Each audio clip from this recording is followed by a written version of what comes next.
warahmatullahi wabarakatuh. Perkenalkan, nama saya Halnisa Khoiri, SSI MSI. Saya adalah seorang dosen dari program studi Teknik Industri Universitas PGRI Madiun. Dalam satu tahun atau dalam satu semester, dosen melakukan 3 tridharma perguruan tinggi, yaitu meliputi pengajaran atau pendidikan, penelitian, dan pengabdian kepada masyarakat. Dalam video ini merupakan rangkaian dari pernyataan diri dosen unjuk kerja Tridharma Perguruan Tinggi atau PDD UKT-PT dalam bidang pengajaran. Video ini berbentuk video audiovisual yang membahas salah satu mata kuliah yang saya ampu di program studi Teknik Industri.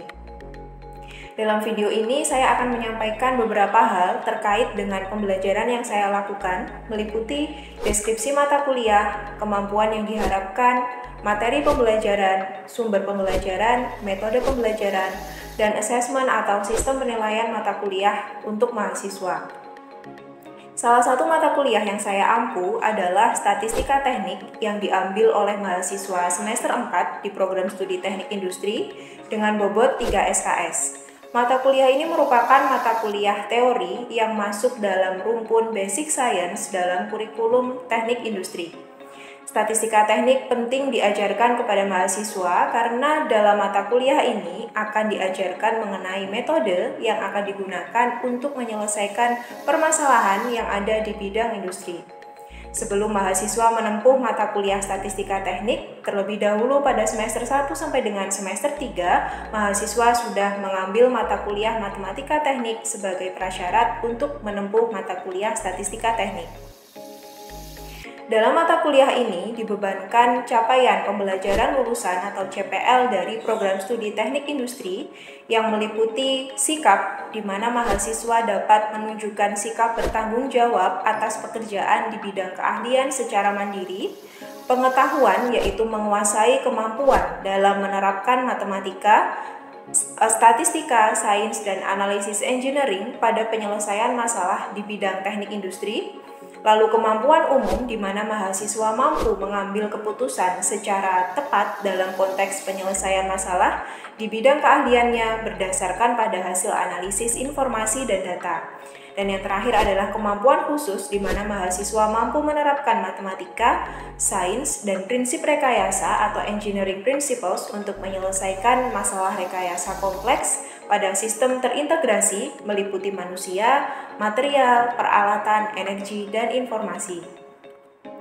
Untuk mendukung capaian pembelajaran lulusan dalam mata kuliah ini terdapat capaian pembelajaran mata kuliah atau yang disingkat dengan CPMK meliputi CPMK 1 yaitu mampu melakukan analisis statistika terhadap data yang diperoleh baik dari sumber primer maupun sekunder dengan menggunakan metode statistika yang sesuai. CPMK 2, mahasiswa diharapkan mampu menarik kesimpulan serta memberikan rekomendasi sesuai dengan hasil analisis data yang sudah dilakukan. Dan CPMK ketiga adalah mahasiswa mampu mengoperasikan software statistika yang nantinya digunakan untuk mempermudah dalam melakukan analisis data.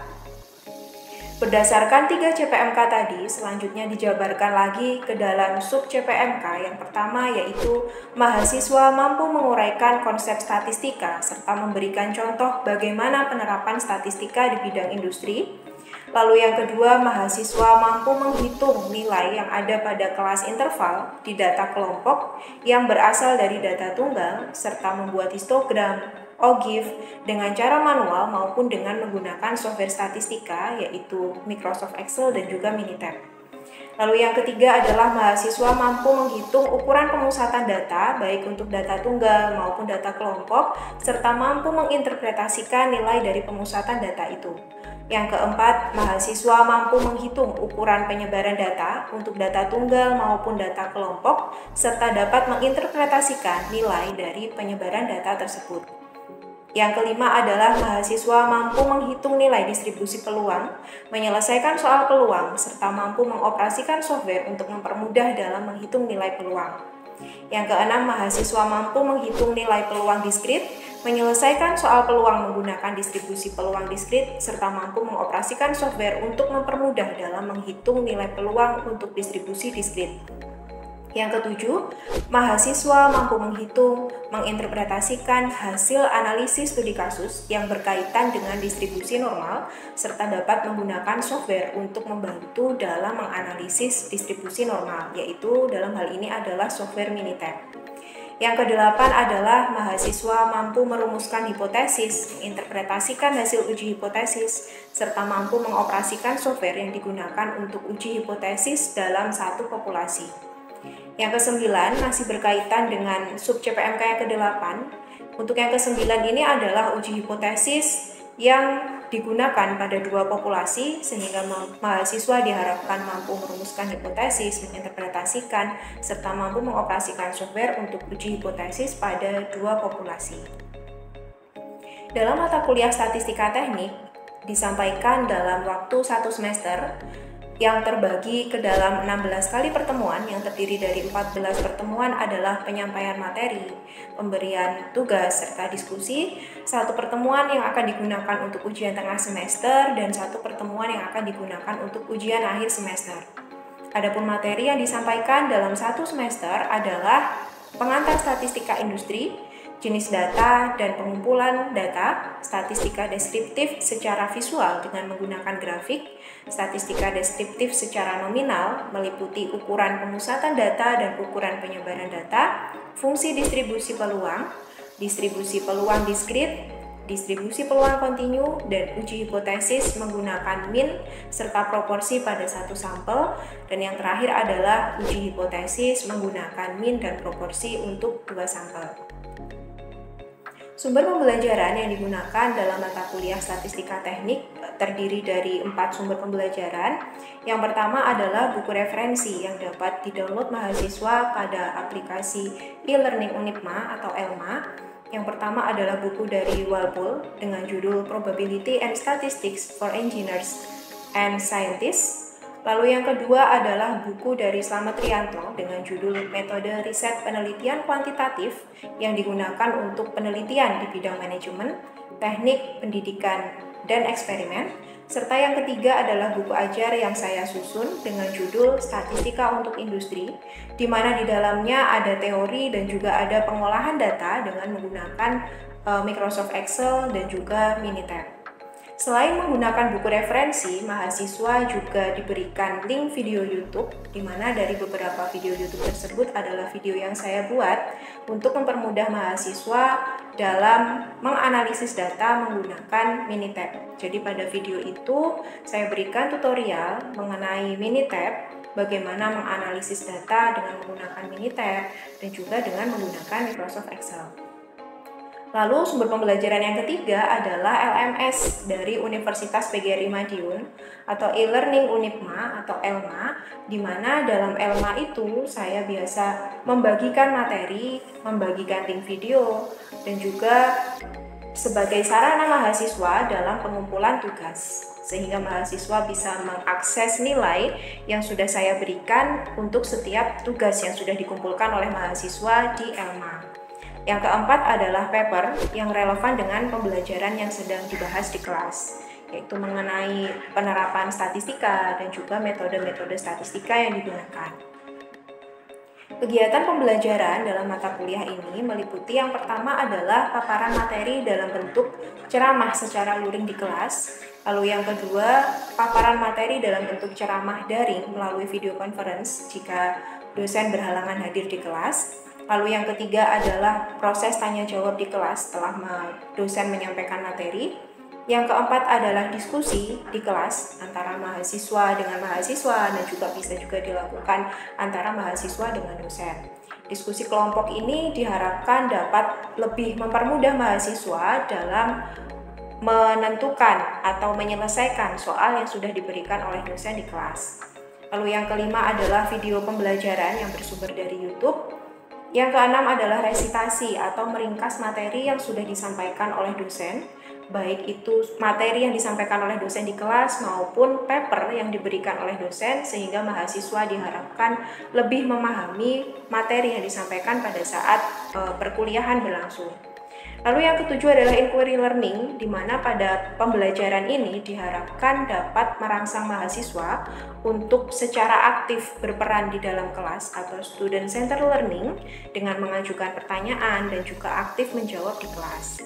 Biasanya akan lebih mudah inquiry learning ini diterapkan untuk kelas luring. Sedangkan pada saat kelas daring, saya biasanya menggunakan aplikasi bantuan, yaitu seperti Mentimeter dan juga Kahoot, yang biasanya saya gunakan untuk merangsang mahasiswa dalam menjawab pertanyaan serta lebih aktif di kelas. Lalu berikutnya adalah penilaian untuk mahasiswa. Penilaian untuk mahasiswa dalam mata kuliah statistika teknik itu meliputi tugas sebanyak 20%, UTS 20%, UAS 30%, dan karakter 30%. Tugas di sini terbagi menjadi dua, ada tugas mandiri dan juga tugas kelompok, di mana bentuk dari tugas ini seperti analisis data, baik itu secara manual maupun dengan menggunakan software, lalu menghitung ukuran-ukuran dalam statistika, membuat brief summary untuk artikel dan juga untuk paper, serta saya mengadakan kuis yang dilakukan sebanyak 2 kali dalam satu semester, yang nantinya dari kuis ini akan masuk ke dalam nilai tugas. Ketika mahasiswa mengerjakan kuis, ini mahasiswa mengerjakan soal yang ada diberikan kepada mahasiswa di dalam kelas. Lalu untuk UTS atau ujian tengah semester dengan bobot 20% dilakukan di kelas, mahasiswa mengerjakan soal dalam bentuk analisis data dan juga teori, serta ujian akhir semester yaitu dengan bobot 30% juga dilakukan di dalam kelas dengan mengerjakan soal mengenai analisis data dan juga teori statistika.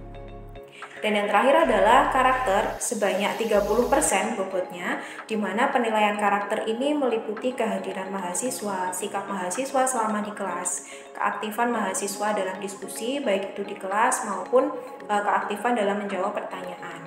Ada video mengenai pembelajaran yang saya lakukan secara daring dengan menggunakan Zoom Meeting. Selamat siang teman-teman, Assalamualaikum warahmatullahi wabarakatuh. Waalaikumsalam warahmatullahi wabarakatuh.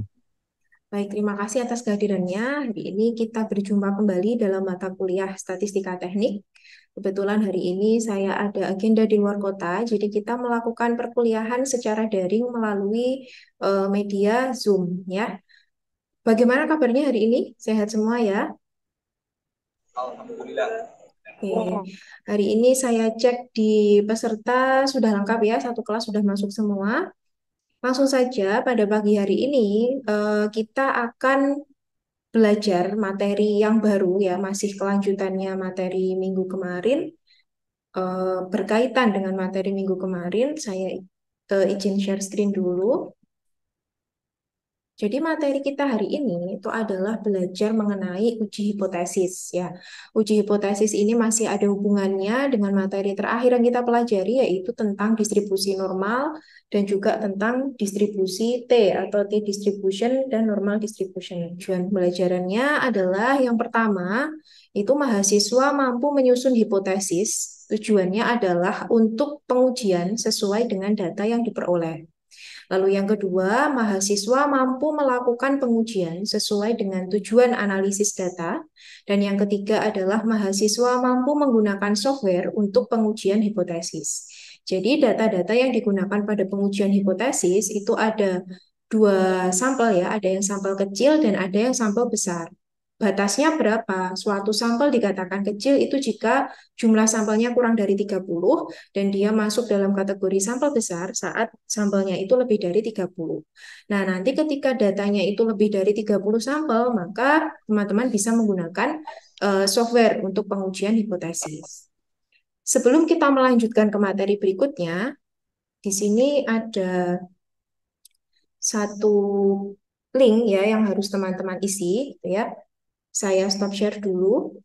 Untuk linknya bisa dicek di kolom chat, ya. Sudah saya share di kolom chat. Silahkan teman-teman isi di situ pertanyaannya, ya. Pertanyaannya silahkan diisi dan juga di post di situ sesuai dengan pertanyaan yang saya berikan. Untuk hasilnya akan saya share di sini. Nah, pertanyaannya ini. Apa itu hipotesis gitu ya? Oke, sudah ada yang menjawab satu orang. Jadi hipotesis itu ya menurut orang yang menjawab ini, yang pertama adalah dugaan sementara untuk menguji kebenaran dari suatu data.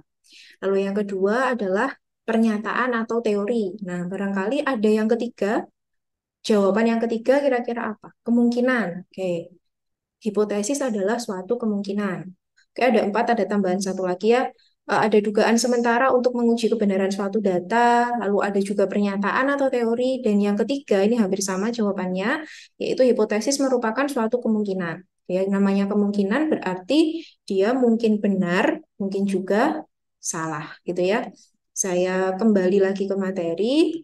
Baik, jadi sebetulnya apa definisi dari hipotesis gitu ya? Hipotesis itu adalah suatu klaim atau asumsi gitu ya. Jadi tadi jawabannya sudah hampir mendekati. Kalau digabungkan jawaban dari teman-teman tadi, hipotesis itu adalah suatu klaim atau asumsi mengenai parameter dari populasi. Nah, dalam hipotesis, pengujian hipotesis yang banyak digunakan itu ada dua macam. Ada yang dengan menggunakan min atau rata-rata, dan yang kedua adalah dengan menggunakan proporsi, di mana min dan proporsi ini adalah karakteristik dari populasi. Contohnya yang menggunakan min adalah rata-rata tagihan telepon pasca bayar dalam satu bulan di suatu daerah adalah mu-nya sama dengan 350.000. Jadi di sini dia masuk ke dalam parameter ya, jadi masuk ke dalam parameternya populasi. Lalu yang kedua, proporsi dari populasi itu contohnya adalah proporsi orang dewasa yang menggunakan HP di suatu wilayah itu nilainya sama dengan 0,68. Itu contoh dari hipotesis. Lalu berikutnya, nah, yang pertama itu adalah uji hipotesis untuk min. Ya, tadi kan di awal sudah saya jelaskan bahwa uji hipotesis itu bisa dilakukan untuk dua parameter, bisa dengan menggunakan min, bisa juga dengan menggunakan proporsi. Lalu apa penerapannya kalau di bidang teknik industri gitu ya, karena background dari teman-teman adalah teknik industri. Jadi penerapan uji hipotesis untuk teknik industri itu yang pertama adalah banyak digunakan pada bidang ergonomi. Jadi misalkan teman-teman menguji apakah pekerja ya yang berada di lingkungan kerja dengan suhu tinggi dengan pekerja yang berada di lingkungan suhu yang normal itu bagaimana kinerjanya, bagaimana produktivitasnya. Nah, klaim-klaim semacam itu atau asumsi-asumsi semacam itu dapat diuji dengan menggunakan pengujian hipotesis. Lalu berikutnya, hipotesis itu dibagi menjadi dua. Jadi ada hipotesis nol atau H0 dan nanti berikutnya ada hipotesis alternatif atau HA atau biasa juga disingkat dengan H1. H0 itu adalah asumsi yang akan diuji. Contohnya misalkan ini, rata-rata dalam satu rumah itu memiliki paling tidak 3 televisi. Nah, kata-kata di sini, oke sebentar ya, saya ganti pointernya dulu. Rata-rata dalam satu rumah tangga memiliki paling tidak 3 televisi. Seperti itu. Jadi minimal ya, minimal itu dalam satu rumah tangga itu diklaim minimal ada 3 televisi. Maka H0-nya itu bentuknya menjadi seperti ini. Mu lebih dari sama dengan 3, karena di sini paling tidak ada 3 televisi. Lalu yang kedua, dalam hipotesis nol maupun dalam hipotesis alternatif atau H0, HA, dan H1, parameter yang digunakan itu adalah parameternya populasi, bukan parameternya sampel. Nah, di sini bisa teman-teman lihat, saya memiliki dua macam H0. Yang pertama adalah H0 itu mu lebih dari sama dengan 3, dan yang kedua adalah H0 itu adalah X bar lebih dari sama dengan 3. Menurut teman-teman mahasiswa di sini, yang benar ya, yang benar itu lingkaran yang kiri atau lingkaran yang kanan kira-kira yang dapat digunakan untuk uji hipotesis. Yang Ada yang kiri, Bu. Oke, ada yang menjawab Kiri, yang Bu. benar itu adalah yang kiri. Oke, terima kasih ya sudah merespon pertanyaan saya. Jadi yang benar itu adalah yang kiri. Kenapa yang kiri? Karena yang di sebelah kiri, ini ya, mu ini adalah miliknya populasi. Jadi mu adalah min dan X bar ini juga sama, min atau rata-rata, tetapi dia adalah punyanya sampel. Sedangkan pada hipotesis itu harus menggunakan yang populasi, sehingga yang betul adalah yang kiri. Maka yang kanan ini tidak kita gunakan. Seperti itu. Berikutnya adalah tanda yang digunakan ketika kita akan menyusun hipotesis. Perbedaan paling mendasar nanti antara H0 dengan H1 atau H0 dengan HA itu terletak pada tanda yang digunakan ini. Jika pada H0 itu tandanya mengandung sama dengan. Jadi ada tiga kemungkinan. Yang pertama adalah sama dengan, yang kedua adalah kurang dari sama dengan, dan yang ketiga adalah lebih dari sama dengan. Bentuk H0-nya menjadi H0 ketika dia sama dengan berarti mu sama dengan 3 atau mu kurang dari sama dengan 3. Dan yang ketiga adalah mu lebih dari sama dengan 3. Kapan kita menggunakan tanda-tanda ini? Tergantung dari asumsi atau dari klaim yang diberikan di soal maupun di studi kasus yang akan teman-teman analisis. Yang kedua adalah hipotesis alternatif atau H1 atau HA. H1 atau HA itu merupakan hipotesis tandingan atau lawan dari H0. Jadi misalkan di sini H0-nya itu diketahui mu-nya itu lebih dari sama dengan 3. H1 adalah hipotesis tandingan atau lawan dari H0. Maka karena di sini tandanya lebih dari sama dengan, otomatis H1-nya adalah mu kurang dari 3. Seperti itu cara penentuannya. Nah, manakah yang harus ditentukan lebih dulu? H0-nya dulu atau H1-nya dulu? Itu menentukannya berdasarkan pada klaim atau asumsi yang diketahui. Apakah dia mengandung tanda sama dengan atau tidak? Kalau dia tidak mengandung tanda sama dengan, berarti yang harus teman-teman susun terlebih dahulu adalah H0 atau H1. Kalau tidak ada tanda sama dengan, Satu. yang disusun pertama adalah H1, gitu ya. Terima kasih jawabannya. Jadi, ketika tidak ada tanda sama dengan, maka susunlah dulu H1. Ketika H1-nya sudah disusun, otomatis nanti H0-nya adalah lawan dari H1. Nah, kebalikan dari H0 untuk H1 ini menggunakan tanda tidak sama dengan yang pertama, yang kedua adalah tanda lebih dari atau tanda kurang dari. Nah, karena pada uji hipotesis ini nanti kita harus menentukan ya, hipotesis itu kan klaim ya atau asumsi, maka dia mempunyai dua kemungkinan, bisa ditolak atau diterima klaimnya. Untuk menentukan penolakan atau penerimaan gitu ya, itu kita jadikan tanda pada H1 ini sebagai acuannya untuk menentukan daerah penolakan. Jadi nanti kalau misalkan dia ditolak atau diterima, itu kita lihat dari H1-nya, manakah daerah yang diarsir. Nah, lalu berikutnya ini adalah rangkaian dari pengujian hipotesis. Di sini asumsinya adalah rata-rata usia penduduk di suatu wilayah itu adalah 50 tahun. Berarti H0-nya, mu-nya sama dengan 50. Di sini adalah populasi. Misalkan penduduk di suatu wilayah itu jumlahnya 250 orang misalkan. Lalu dengan menghitung jumlah sampelnya, misalkan kita ambil 75 orang secara acak, gitu ya, secara acak, maka diketahui dari sampel yang diambil sebanyak 75 orang tadi, diketahui X bar-nya adalah sama dengan 20. Lalu apa bedanya? Mu sama dengan 50, ini adalah data populasinya. Sedangkan X bar sama dengan 20, ini adalah data sampel yang kita ambil dari populasi tadi. Lalu pertanyaan berikutnya, apakah nilai dari sampel itu mendukung hipotesis? Benar atau tidak hipotesisnya ini yang diuji dengan menggunakan sampel. Jika hasil pengujiannya tidak sesuai, maka pernyataan H0 itu ditolak. Jadi sebetulnya mengapa kita menggunakan sampel untuk menguji populasi? Itu yang pertama adalah untuk efisiensi. Efisiensi dari sisi tenaga, waktu, dan juga biaya. Jadi kita mendekati atau menguji suatu populasi dari nilai yang diketahui pada periode sebelumnya dengan menggunakan nilai dari sampel yang diambil dari populasi tadi. Seperti itu. Baik, sampai di sini mungkin ada yang mau ditanyakan dulu teman-teman? Baik, kalau belum ada saya lanjutkan dulu ya ke slide berikutnya. Nah, ketika nanti kita akan menentukan mengenai hipotesisnya gitu ya untuk pengujiannya, apa yang akan kita bandingkan gitu ya, pembanding nilainya itu adalah dengan menggunakan signifikan level alfa. Di sini kita menentukan nilai statistiknya dari sampel jika H0-nya diterima atau ditolak. Di mana nilai alfa yang digunakan itu adalah 1%, 5%, atau maksimal di 10%. Bagaimana cara menentukan nilai alfa? Nilai alfa ini kita tentukan di awal, sebelum pengujian hipotesis dilakukan. Jadi tidak ada istilahnya tidak ada patokan tersendiri, harus menggunakan 1% atau 5% atau 10% itu tidak ada. Jadi ditentukan oleh penelitinya atau oleh orang yang akan menganalisis datanya.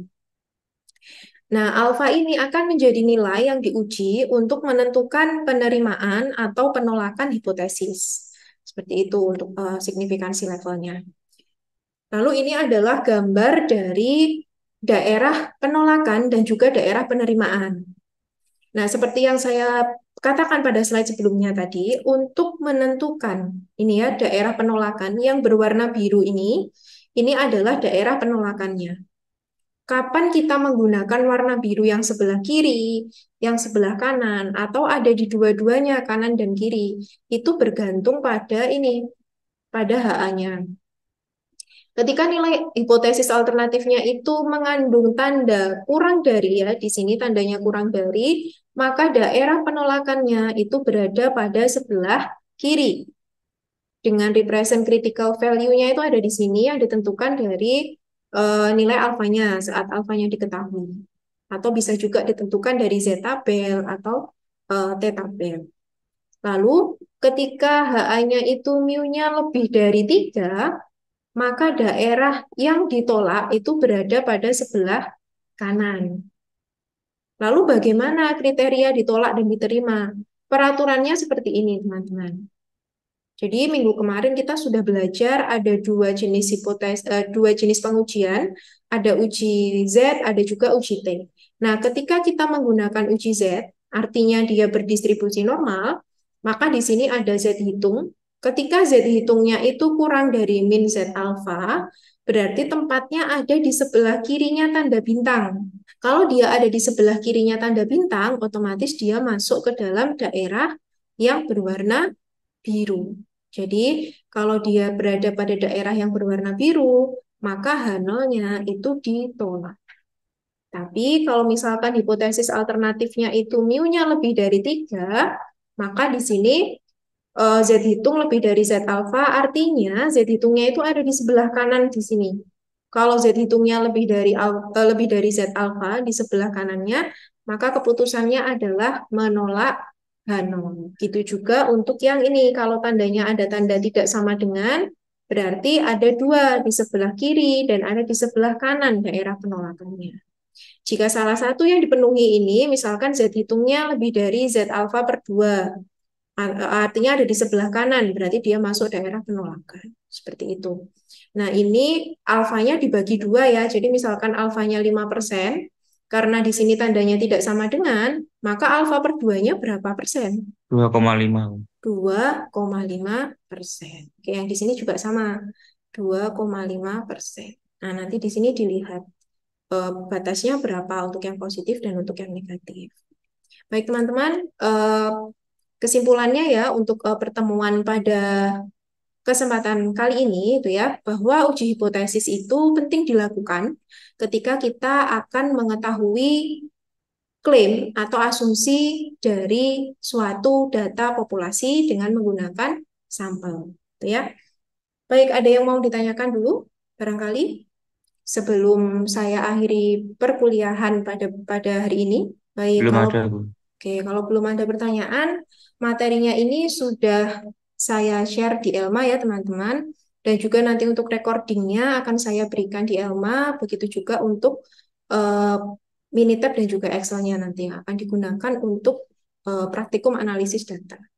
Untuk tugas pada pertemuan hari ini juga sudah saya upload di Elma, nanti silakan dicek. Untuk pengumpulannya itu batas maksimalnya adalah di pertemuan berikutnya ya, jadi minggu depan. Ya, baik, terima kasih teman-teman sudah hadir pada perkuliahan hari ini. Selamat siang. Assalamualaikum warahmatullahi wabarakatuh. Demikianlah video PDD UKT-PT dalam bidang pengajaran yang sudah saya tampilkan. Jika ada kurang lebihnya saya mohon maaf. Wassalamualaikum warahmatullahi wabarakatuh.